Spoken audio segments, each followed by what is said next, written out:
Dear students, आज हम लोग सीखेंगे सेंटेंस रीऑर्डरिंग। सेंटेंस रीऑर्डरिंग, इसका दूसरा नाम जंबल वर्ड्स भी कुछ लोग कहते हैं। ये सेंटेंस रीऑर्डरिंग क्लास 9 और 10 के लिए बहुत इंपॉर्टेंट है, क्योंकि हर साल स्कूल इंटरनल एग्ज़ाम हो या बोर्ड एग्ज़ाम हो, 3 मार्क्स के लिए या कभी कभी 5 मार्क्स के लिए सेंटेंस रीऑर्डरिंग दिया जाता है। तो ये सेंटेंस रीऑर्डरिंग करने से पहले कुछ टिप्स है जो मैं बता दूंगा, उसको ध्यान से सुनना। और इससे पहले मैं पैराग्राफ एडिटिंग कराया, ऑलरेडी गैप फिलिंग भी करवाया।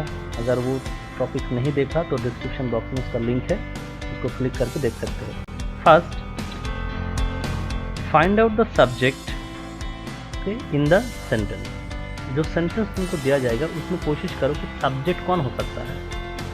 अब देखो, सब्जेक्ट उसमें नेम ऑफ पीपल भी हो सकता है, नेम ऑफ प्लेस हो सकता है, नेम ऑफ थिंग हो सकता है, और पर्सनल प्रोनाउन हो सकता है, कोई फ्रेज या क्लॉज भी हो सकता है। लेकिन फ्रेज और क्लॉज ये ना के बराबर रहता है। सबसे ज़्यादा दिया जाता है पर्सनल प्रोनाउन। ओके, अब पर्सनल प्रोनाउन क्या है वो तो पता है सबको। ओके, क्लास 10 में पढ़ाई कर रहे हो, मैं उम्मीद करता हूँ कि सब जानते हो। Second, find out the finite verb. जो सेंटेंस दिया गया उसमें फाइनाइट वर्ब कितना है, उसका नंबर देखो। अगर नॉन फाइनाइट वर्ब है तो वो कोई प्रॉब्लम नहीं है, उसको हमें नहीं देखना है, फाइनाइट वर्ब को हमें देखना है। और अगर वर्ब के साथ आईएनजी जुड़ा हुआ है तो देखो उस सेंटेंस में कोई ऑक्सिलरी वर्ब दिया गया या नहीं। अगर ऑक्सिलरी वर्ब है तो ये गारंटी है कि वो सेंटेंस कंटिन्यूअस टेंस में बनेगा, और अगर नहीं है तो उस आईएनजी वाला जो वर्ब है वो एज अ जिरांड इस्तेमाल होगा। ओके।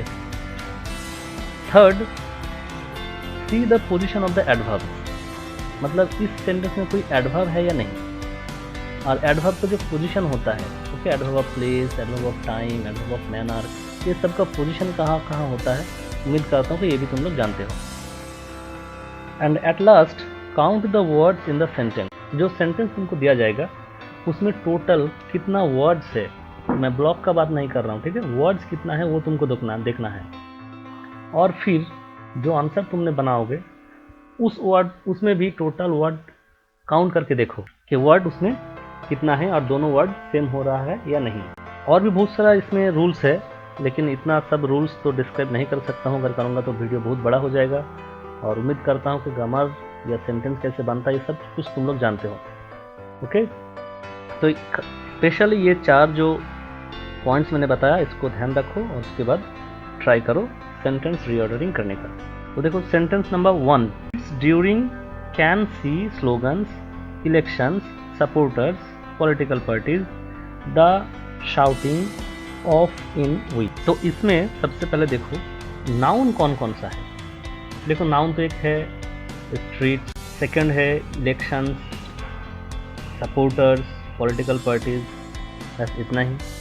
तो इसमें से कौन सा वर्ड है जो तुम्हारा एक सब्जेक्ट बन सकता है। ओके, तो अगर तुम अलग अलग से इसको बना के देखोगे तो बहुत टाइम लग जाएगा, बट मैं उतना अलग अलग से बना के नहीं दिखाऊंगा, मैं सीधा इसका आंसर ही दे देता हूँ, तुम सुन लो। और अगर तुम लोग खुद एक बार प्रैक्टिस करना चाहते हो तो बेस्ट कि तुम वीडियो को एक बार पॉज करो और खुद एक बार इसको ट्राई करो, उसके बाद मेरा आंसर को सुनो।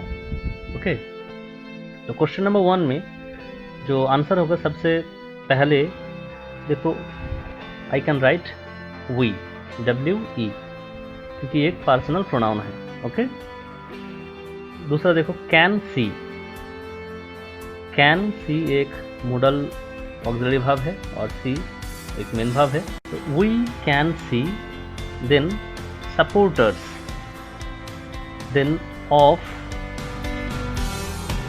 The political parties shouting slogans in streets during election। तो इसका टोटल सेंटेंस क्या आया कि we can see supporters of the political parties shouting slogans in streets during election। The same way question number 2 को फिर पढ़ो, और क्वेश्चन नंबर 2 को देखो उसमें टोटल कितना वर्ड है, तो इसमें कौन है जो इसमें एक सब्जेक्ट बन सकता है। ओके, तो यहाँ पे सब्जेक्ट देखो, मतलब नाउन कौन कौन है, एक तो है पीपल, ओके, और एक कैंडिडेट्स। तो इस दोनों में से we can use people.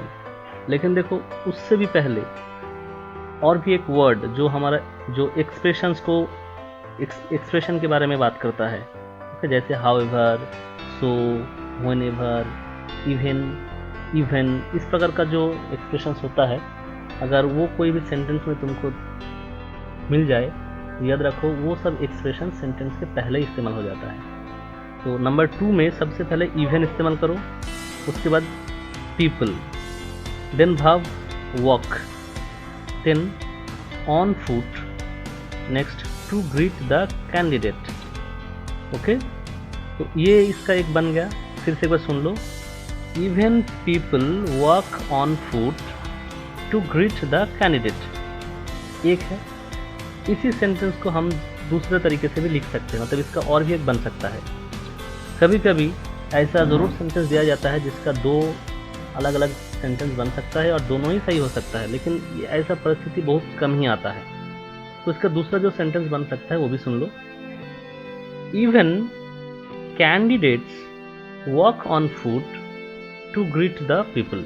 But इसका मीनिंग थोड़ा सा अजीब सा लग रहा है, लेकिन फिर भी ये बन सकता है। Okay, even candidates walk on foot to greet the people. Now let's go to question number 3।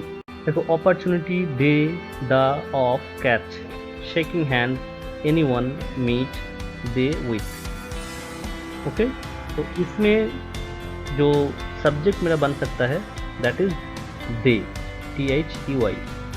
They catch the opportunity of